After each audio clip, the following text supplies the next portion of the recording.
ಇಲ್ಲಿ ನಿಮ್ಮ ಹತ್ರ ಏನಾದರೂ ಒಂದು ರೇಷನ್ ಕಾರ್ಡ್ ಇದೆ ಅಂದರೆ ಈ ಒಂದು ವಿಡಿಯೋನ ಎಲ್ಲೂ ಕೂಡ ಸ್ಕಿಪ್ ಮಾಡದೆ ಕೊನೆವರೆಗೂ ಕೂಡ ನೀವು ನೋಡಬೇಕಾಗುತ್ತೆ. ಯಾಕೆಂದರೆ ರೇಷನ್ ಕಾರ್ಡ್ ಇದ್ದವ್ರಿಗೆ ರಾಜ್ಯ ಸರ್ಕಾರ ಒಂದು ಬಿಗ್ ಶಾಕ್ನ ಕೊಟ್ಟಿದೆ. ಇದ್ರ ಜೊತೆಗೆ ಗೃಹಲಕ್ಷ್ಮಿ ಯೋಜನೆ ಬಗ್ಗೆನೂ ಕೂಡ ಒಂದು ಅಪ್ಡೇಟ್ ಇದೆ. ಮತ್ತು ಗೃಹಲಕ್ಷ್ಮಿ ಯೋಜನೆ ನೀವೇನು ಪ್ರತಿ ತಿಂಗಳು ಕೂಡ ಹಣ ಪಡ್ಕೋತಾ ಇದ್ದೀರಾ ಅದ್ರ ಬಗ್ಗೆನೂ ಕೂಡ ಒಂದು ಸಣ್ಣದಾಗಿ ಒಂದು ಅಪ್ಡೇಟ್ನ ಕೂಡ ಕೊಟ್ಟಿದ್ದಾರೆ ರಾಜ್ಯ ಸರ್ಕಾರದವರು. ಇದ್ರ ಬಗ್ಗೆ ನೀವು ತಿಳ್ಕೊಬೇಕಂದ್ರೆ ಈ ಒಂದು ವಿಡಿಯೋ ನೀವು ಮಧ್ಯ ಓಡಿಸ್ತಾನೆ ಕೊನೆವರೆಗೂ ಕೂಡ ನೋಡಬೇಕಾಗುತ್ತೆ. ಅವಾಗ ಮಾತ್ರ ಎಲ್ಲ ವಿಷಯನೂ ಕೂಡ ತಿಳ್ಕೊತೀರಾ. ಅದಕ್ಕಿಂತ ಮುಂಚೆ ಚಾನಲ್ ಸಬ್ಸ್ಕ್ರೈಬ್ ಮಾಡ್ಕೊಂಡಿಲ್ಲ ಅಂದರೆ ಪ್ರತಿಯೊಬ್ಬರು ಕೂಡ ಸಬ್ಸ್ಕ್ರೈಬ್ ಮಾಡ್ಕೊಳ್ಳಿ. ಕೆಳಗಡೆ ಸಬ್ಸ್ಕ್ರೈಬ್ ಬಟನ್ ಅಂತ ಕಾಣ್ತಾ ಇರುತ್ತೆ. ಹಾಗೆ ಪ್ರತಿಯೊಬ್ಬರು ಕೂಡ ವಿಡಿಯೋಗೊಂದು ಲೈಕ್ ಕೊಡಿ, ಸರಿನಾ? ಇವಾಗ ನಾವು ಡೈರೆಕ್ಟಾಗಿ ವಿಡಿಯೋ ಬಗ್ಗೆ ಬರೋಣ. ಇಲ್ಲಿ ಇನ್ನೊಂದ್ಸಲ ಹೇಳ್ತೀನಿ, ವಿಡಿಯೋ ಕ್ಲಿಯರ್ ಆಗಿ ಗೊತ್ತಾಗಬೇಕಂದ್ರೆ ವಿಡಿಯೋನ ಕೊನೆವರೆಗೂ ಕೂಡ ನೋಡಿ, ಎಲ್ಲ ವಿಷಯನೂ ಕೂಡ ತಿಳ್ಕೊತೀರಾ. ಇಲ್ಲಿ ನೋಡಿ, ಗೃಹಲಕ್ಷ್ಮಿ ಯೋಜನೆ ನೀವು ಪ್ರತಿ ತಿಂಗಳು ಕೂಡ 2,000 ರೂಪಾಯಿನ ಪಡ್ಕೋತಾ ಇದ್ದೀರಾ.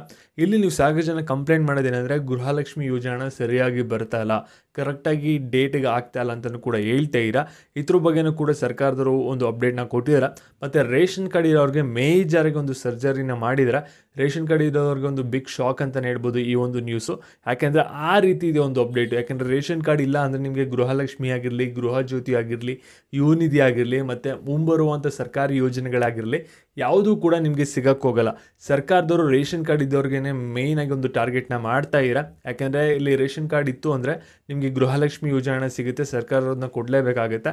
ಮತ್ತು ಇವಾಗ ಗೃಹಲಕ್ಷ್ಮಿ ಯೋಜನೆ ಬಗ್ಗೆನೂ ಕೂಡ ಒಂದು ಅಪ್ಡೇಟ್ನೂ ಕೂಡ ಕೊಟ್ಟಿದ್ದಾರೆ. ಇವಾಗ ಎಲ್ಲದ್ರ ಬಗ್ಗೆನೂ ಕೂಡ ತಿಳಿಸ್ಕೊಡ್ತೀನಿ. ಇವಾಗ ವಿಡಿಯೋನ ಗಮನ ಇಟ್ಟು ಕೊನೆವರೆಗೂ ಕೂಡ ನೋಡ್ತಾ ಹೋಗಿ. ಇಲ್ಲಿ ನಾವು ಫಸ್ಟು ಒಂದು ರೇಷನ್ ಕಾರ್ಡ್ ಬಗ್ಗೆ ಹೋಗೋಕ್ಕಿಂತ ಮುಂಚೆ ಗೃಹಲಕ್ಷ್ಮಿ ಯೋಜನೆ ಬಗ್ಗೆ ಏನು ಅಪ್ಡೇಟ್ಸ್ ಇದೆ ಅದ್ರ ಬಗ್ಗೆ ನೋಡೋಣ. ಇಲ್ಲಿ ನೋಡಿ, ನೀವು ಗೃಹಲಕ್ಷ್ಮಿ ಯೋಜನೆ ಪ್ರತಿ ತಿಂಗಳು ಕೂಡ 2,000 ರೂಪಾಯಿನ ಪಡ್ಕೋತಾ ಇದ್ದೀರಾ. ಇಲ್ಲಿ ನಿಮಗೆ ಎಷ್ಟು ಹಣ ಬಂದಿದೆ ಅನ್ನೋ ಪ್ರತಿಯೊಬ್ಬರು ಕೂಡ ಇವಾಗ ಕಮೆಂಟ್ ಮಾಡಬೇಕಾಗುತ್ತೆ. ಕೆಲವರಿಗೆ 20,000 ಬಂದಿರುತ್ತೆ, ಕೆಲವರಿಗೆ 30,000 ಬಂದಿರುತ್ತೆ.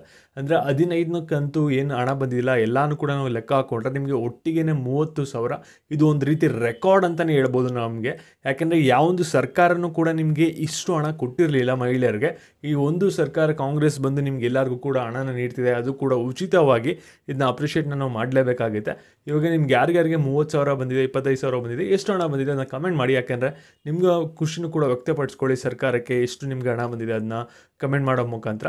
ಇವಾಗ ನಾವು ನೆಕ್ಸ್ಟ್ ಒಂದು ಅಪ್ಡೇಟ್ಗೆ ಹೋಗೋದಾದರೆ ಗೃಹಲಕ್ಷ್ಮಿ ಯೋಜನೆ ನಿಮ್ಗೆ ಎಲ್ಲರಿಗೂ ಕೂಡ ಕಂಪ್ಲೇಂಟ್ ಇದ್ದಿದ್ದು ಕರೆಕ್ಟ್ ಟೈಮ್ಗೆ ಆಗ್ತಾಯಿಲ್ಲ.